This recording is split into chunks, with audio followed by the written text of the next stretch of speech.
it's a special election.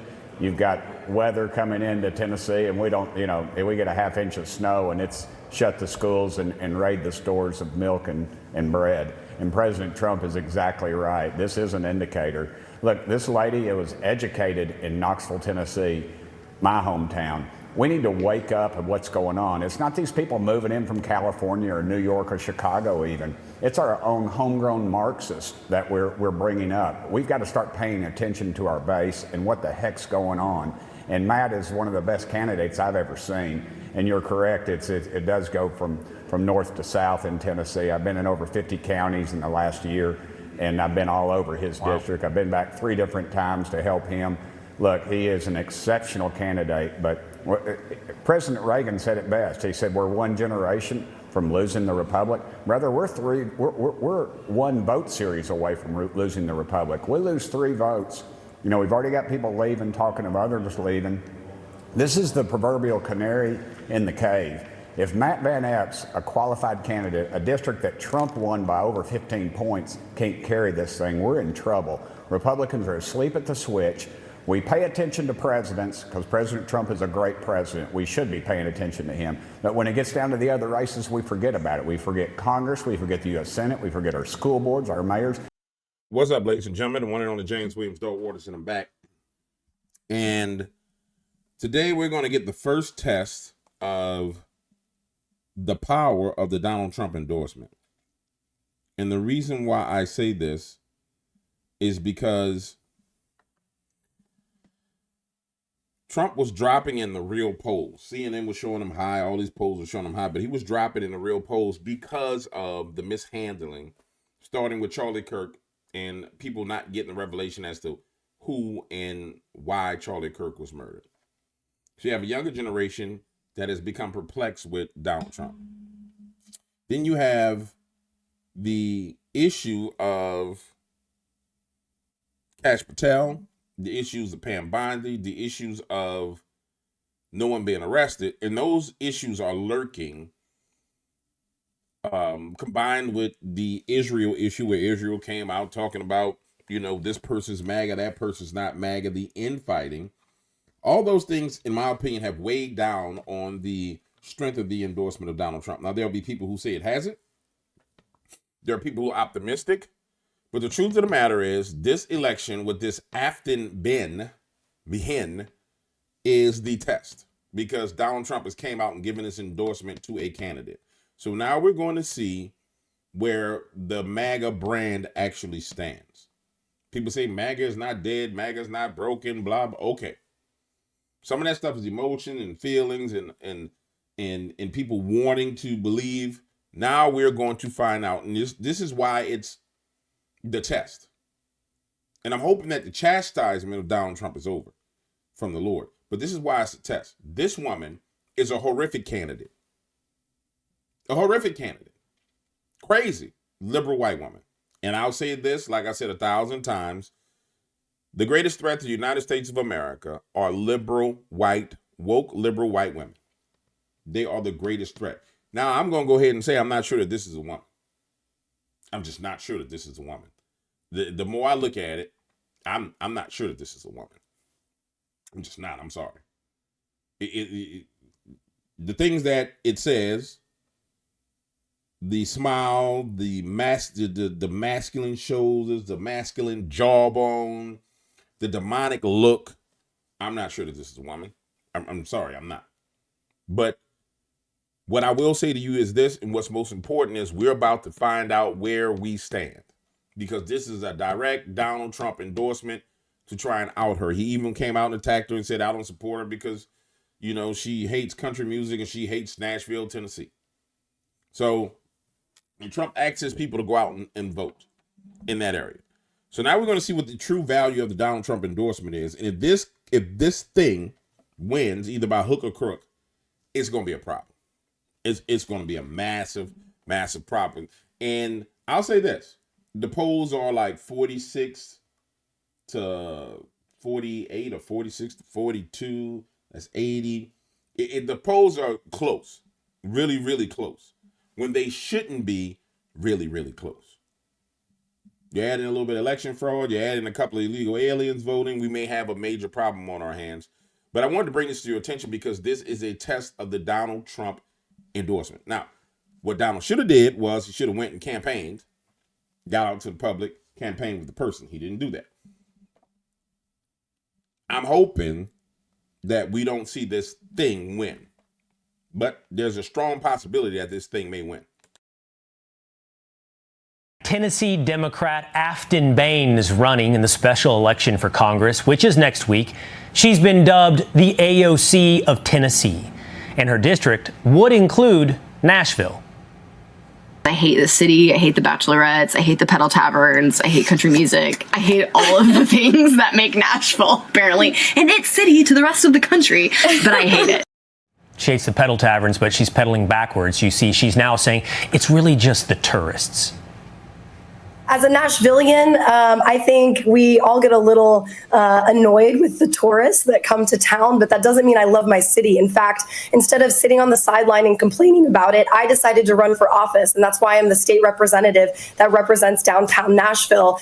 But this is actually some of the more sane positions held by Behn. She also has weighed in on issues like trans rights. She's proudly standing her ground. And here's what she said about the Covenant school shooter who killed 6 people in 2023. In the wake of the Covenant shooting and the disclosure that the Covenant shooter was trans, I was pulled into a chat with other trans organizers and activists across the state that were fearful of their lives. We identified threats from right-wing groups. And I'm just going to say, when I look at this, I see a trans. I don't know about you. I don't see a woman. Sorry, I just don't. I don't. I'm looking at those ears. Those are man ears. I'm looking at that brow. That's man's eyebrows. This brow is all mannish. I'm looking at these cheekbones. Mannish. I even saw pictures with shoulders and arms. It was all mannish. Mannish boy. I'm talking about real mannish boy. I'm really talking about a mannish boy. Here we go. That they would show up at these Trans Day of Visibility events and threatening our trans kids. I decided we need more people talking about the protections for trans kids and our trans communities at the legislature every day. Glad to hear she's focused on the real victims. And it turns out her leftist values don't stop at politics. Having children to her is a nightmare. My therapist always asks me to transcribe my dreams when they happen. And the recurring dream I've had is standing up in a cafeteria full of women and saying, I don't want children, I want power, and just screaming it at the top of my lungs. And for someone who grew up with my mother telling me never have kids because you'll have to give up a lot. You'll have to sacrifice professionally, which is what she was saying. And where I am now with seeing the consequences and the ramifications of women having kids.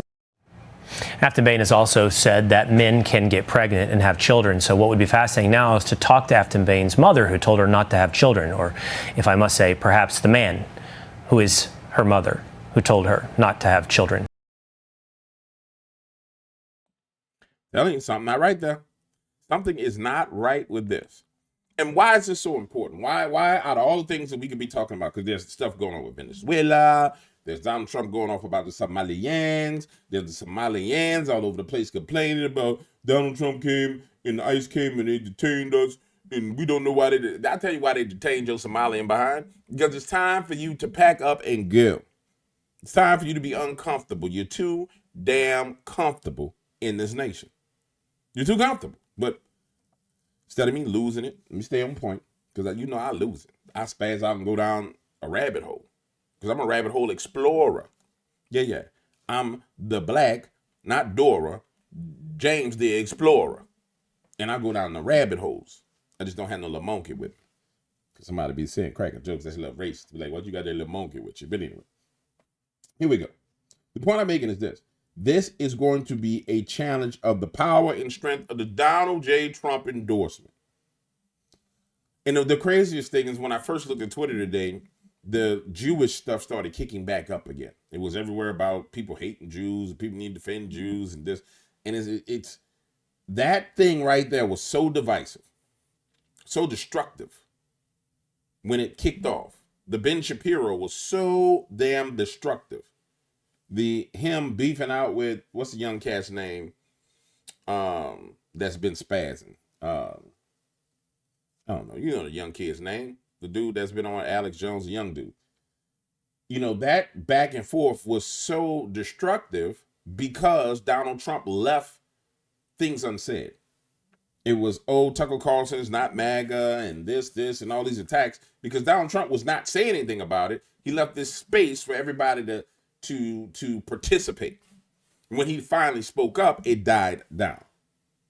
When Ben Shapiro said, you know, Tucker Carlson is not MAGA and this person is not MAGA, and took this position upon himself to run his mouth, had Donald deaded it immediately, it wouldn't have done the damage that it did. Nonetheless, the damage has been done. There's a certain portion of the conservative movement, younger portion, that is turned off. I'm sorry, they're turned off. They're absolutely turned off.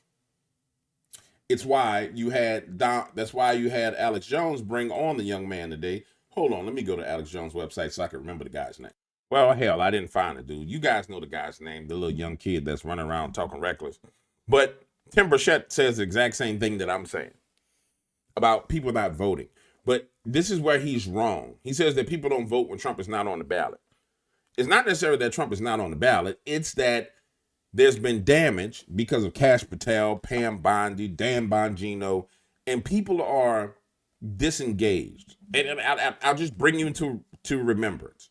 Go back a week and a half ago when there was all this kerfuffle about Israel, and if you don't support Israel, you're going to burn in hell, and God going to turn his back on you, and there was this big kerfuffle. What did it make you do? It made the majority of the people tune out. They said, you're not going to sit here and tell me how bad I am. Click, turn it off. They tuned out. And then when you continue to turn on the news and you continue to see the Trump administration not on the offensive. Recently, they've went on the offensive. I want to be clear. But prior to this, maybe last Friday, they were on the defensive. They were not on the offensive on any damn thing. And that makes people tune out. Again, I'm going to tell you, I anticipate this demon, that dude right there, because I'm looking at that. That's a dude, man. I'm sorry. That's not a woman. That's a dude. I anticipate that dude winning. I hope he doesn't. But Tim Burchett is going to talk about it. But he's off. It's not the fact that people won't vote. It's that they're turned off to vote. It's that they've tuned out. Qualified candidate, a district that Trump won by over 15 points, can't carry this thing. We're in trouble. Republicans are asleep at the switch. We pay attention to presidents because President Trump is a great president. We should be paying attention to him. But when it gets down to the other races, we forget about it. We forget Congress, we forget the U.S. Senate, we forget our school boards, our mayors, and then we scratch our heads and wonder, why are our taxes so high? Why are these crazy policies? It's because our own homegrown Marxists are sticking it to us, and we don't have the guts or the gumption to get out of bed and go vote. 45% of evangelical Christians, and I consider myself in that crowd, 30% of the gun owners are not even going to go to the polls. This is what happens when 12% of the population votes. This is what we get. Matt Van Epps should not even be a race. This lady is a Marxist, and she's not even a friendly Marxist like AOC. Yeah, let me squeeze in a couple. Qualified candidate, a district that Trump won by over 15 points, can't. And I'm going to tell you, I disagree with him. I disagree. And I know historically what he's saying is right. But let's just keep it real. This is the test of the Trump endorsement. Remember we had Sears in her governor race? Sears was an anti-Trump Republican. She was a rhino. The other person that was running for governor was anti-Trump. Now, to say that Trump supporters are not coming out and voting, I wouldn't say that, because if that was the case, then Omar Fett would have won. Remember, Omar Fett didn't win. Now, somebody else, some other person won that was a heavy Somalian person. And you got to exclude New York, because New York is liberal and retarded. I'm sorry. New York, they kind of deserve what they get. So the real test right now, in my opinion, was Omar Fett, and then this woman, this man thing, this whatever the hell this thing is. This is the real test. This is the real test. And if you go back and look at the polling, and we know that one of the pollsters went to the White House to talk to Donald Trump about how he was down in the polls. And you go back and you look at all the polling and where people, their sentiment is. Like, people want to see a scalp, and they have yet to get a scalp. And until he gives them a scalp, people not really, they want to see him succeed, but they're not 100% all in. Like, if he would have scalped Pam Bondi or scalped Kash Patel, which everybody's saying they're a problem, okay, people will be invigorated. But as of right now, all you're seeing is talk. And that's not even accurate to say, because it's like walking on a razor blade edge, because the president is doing stuff. He's getting stuff done. It's just he's not hitting this thing. He's not hitting this nail on the head. He hitting all other nails on the head. Bing, bing, bing, bing, bing, bing. This nail, the nail of corruption, this nail, the nail of people selling out the nation, you ain't hitting it on the head. General Flynn and Alex Jones came out and said, hey, man, you need to address the nation. Explain to the nation what the color revolution is. Trump found some young lady explaining what a color revolution was and put it out on his Truth Social. Great, awesome. You need to do it, Mr. President. You need to come from behind, do it behind the desk in the presidential office. I think they call it resolute desk. Do it from there. You just talking to the American people, being the Donald Trump that everybody loves. That way it can't be ignored. That way, even when the media tries to twist it, now we can go ahead and go to war with the media, but you got to feed us, man. I said this in my video. We like Audrey too. Feed me Seymour. Feed me all night long. You ain't feeding us, Seymour. And the thing is, it's like Seymour wants to feed the people what he want to feed them. No, Audrey too didn't want no potato chips. Audrey too wanted you to prick your finger and give them some of that blood. People want a scalp. You gotta feed them. Feed me Seymour. Feed me all night long. Sorry, Mr. President. Sorry. I hate to see it happening, but I'm anticipating that this is gonna end bad. I want to be wrong, but I can feel it in my gut. Right out of my belly, from where the rivers of living water flow, that girl, that thing gonna win. And then when that thing win, everybody be like, oh, what happened? Blah, blah, blah. And you know the worst part about this is the worst part about the whole situation. We don't have Elon Musk there anymore to stop voter fraud because everybody ran Elon Musk out. So there's no Elon there. And you know what's even worse about it? You know what's even worse about it? Hakeem Jeffries then came out, and Hakeem said, everyone that supported Donald J. Trump and his illegal actions, in the next 5 years, we will go after them and we will put them in prison. This nigga will come out and threaten a whole portion of America. A whole huge portion of the population, he threatened them. He's been doing it for a long time. And it's almost as if people ain't taking these threats serious.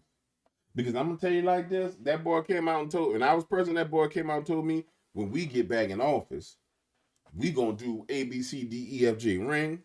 Say, homie, you going to do what? Come say it to my face. Bring your fake Barack Hussein Obama behind up here to the White House and say it to my face. Tell me what you going to do. Tell me what you going to do. Come say it to my face. I'll record that phone call, and I would drive him.